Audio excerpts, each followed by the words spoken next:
All right, welcome back to the channel. It's your boy Fanon. And in this video, we're going to be in the 147-pound division, where I spoke with a good friend trainer who updated me on what he thinks the result of the Errol Spence Jr. versus Terence Crawford fight will be, the rematch, and gives a very interesting take that I'm going to share with you, which is that Errol Spence absolutely can win this fight.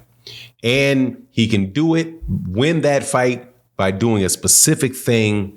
Let's talk about that in this video.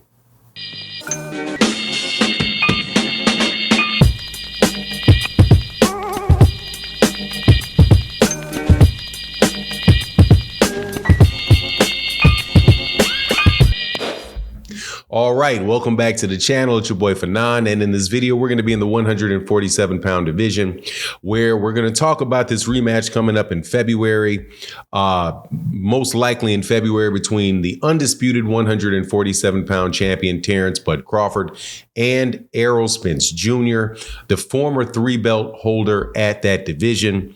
And we're going to talk about what it could take place in that fight and how Errol Spence might actually be able to win that fight.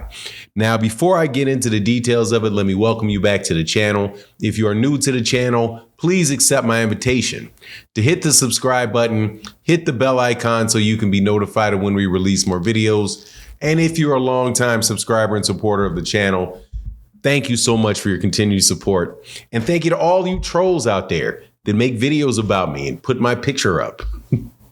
Greatly appreciated, man. Thank y'all for the commercial.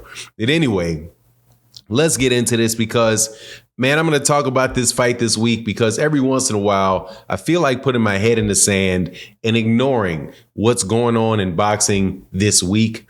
And the date of this video is October 25th, 2023, if you watch this a little bit later down the line. And the big fight taking place this week is a complete farce. It is Tyson Fury fighting Francis Ngannou for the WBC heavyweight title of the world. I'm not doing videos about it. I'm not discussing it on live streams because it is just absolutely ridiculous and a fight that should not even take place. Now, people are also talking about another fight that they think should not take place, which is the Errol Spence Jr. and Terence Crawford rematch, because Terence Crawford won a one-sided fight against Errol Spence Jr. the last time out.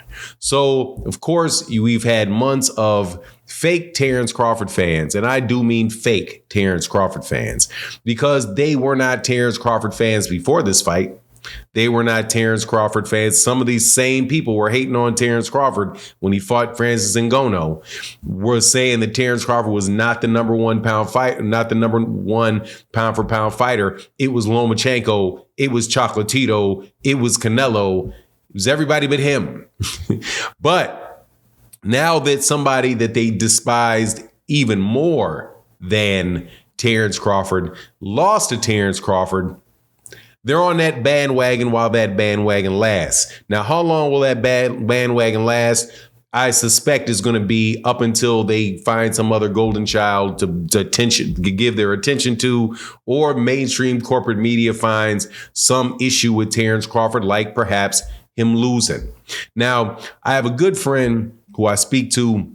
I really value their opinion about boxing. And I asked him, okay, man, obviously, it looks like Terence Crawford is the big favorite going into this rematch. Is there a way that Errol Spence Jr. can win the fight against Terence Crawford? And I got a very interesting answer. Now, just for a little bit of background, I did a video in the lead-in to the Errol Spence Terence Crawford fight, the original one. And I did a video where I said how this person told me that Terence Crawford could win the fight, the way in which he could win the fight. And he said, look, I can see a way. And what he had said is, I can see a way why Terence Crawford will win this fight, and Terence Crawford can win this fight by knockout. Pretty much what he's going to do is, and he listed off the things that he was going to do. He said he's going to so he can very much really surprise people who think that Errol Spence Jr. is going to walk him down. He will actually wind up walking Errol Spence Jr. down and stopping him because he has a very tight cover on his inside shots, all of the above, right? Now, asking what Errol Spence Jr. can do to beat Terence Crawford, he said that, look, what he can do to beat Terence Crawford in his next fight is that he can basically not fight like he did in the first fight, and he can just box Terence Crawford. Just box him.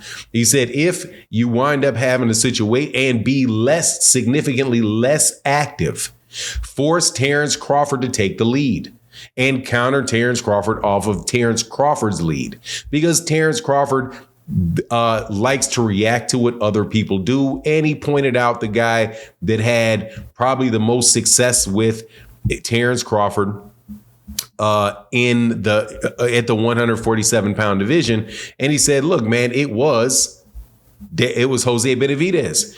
Jose Benavidez fought a plan because Jose Benavidez didn't have his legs. He wasn't coming at Terence Crawford. He made Terence Crawford come at him and reacted to what Terence Crawford was doing.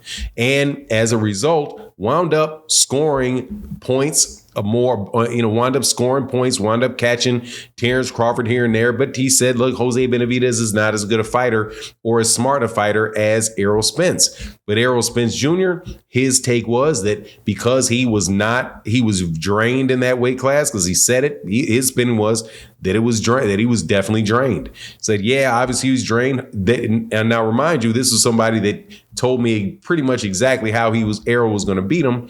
But Terence Crawford is going to use Errol Spence Jr.'s strengths against him. And that's what Terence Crawford is probably going to expect the second time around, because Terence Crawford thinks Errol Spence Jr. is just a basic fighter that's going to come at him and do that type of stuff. Now, the other thing that he said, and why I said it was really interesting, was, look, he's like, there's also another way that Errol Spence Jr. can win this fight. I mean, in a way where he winds up looking much better than he did in the first fight and winds up, and you might as well call it a victory. All he's got to do is go the distance with Terence Crawford. And boxing Terence Crawford, trying to win rounds by slowing down the fight, right? You know what Terence Crawford, he knows what Terence Crawford did in the first one, where Terence Crawford's trying to time his jab. He also said, look, man, there's now a lot of film out there on what Terence Crawford did specifically to beat Errol. And some of the film that is out there is very, very good. So, and because he looks at different film, I said, hey, man, did you see this video? And say, yeah, I think that guy's got a really good point about the way that how he was timing them and what the mechanisms that Terence Crawford using to time him was. Absolutely. You should look at that stuff and then take that into consideration, throw Terence off with his rhythms, and just become the boxer. They become a boxer, right? And if he can go the distance with him, if he can win rounds with him, and he's in good physical shape, this could be it could wind up being a good situation for Errol Spence Jr. And you can win in that type of situation. You can win in the same fashion that in a lot of ways, Deontay Wilder wound up winning against Tyson Fury in the third fight. He wound up getting a lot of respect out of people and a lot of admiration out of people in the third fight with Tyson Fury. So that very well could happen for Errol Spence. But at the end but most honestly, the way that what he needs to do is he basically needs to make sure that he's right with his purpose, that he knows what he's doing, that he believes what he's doing, and that he's confident going in that ring. And don't let that last loss affect you, because different, but he has to be smarter and he has to be better. And Terence Crawford cannot know before you walk in there exactly what you're going to do. But anyway, that's my take on the matter. Please let me know what you think in the comment section. And with that, I'm out. Deuces.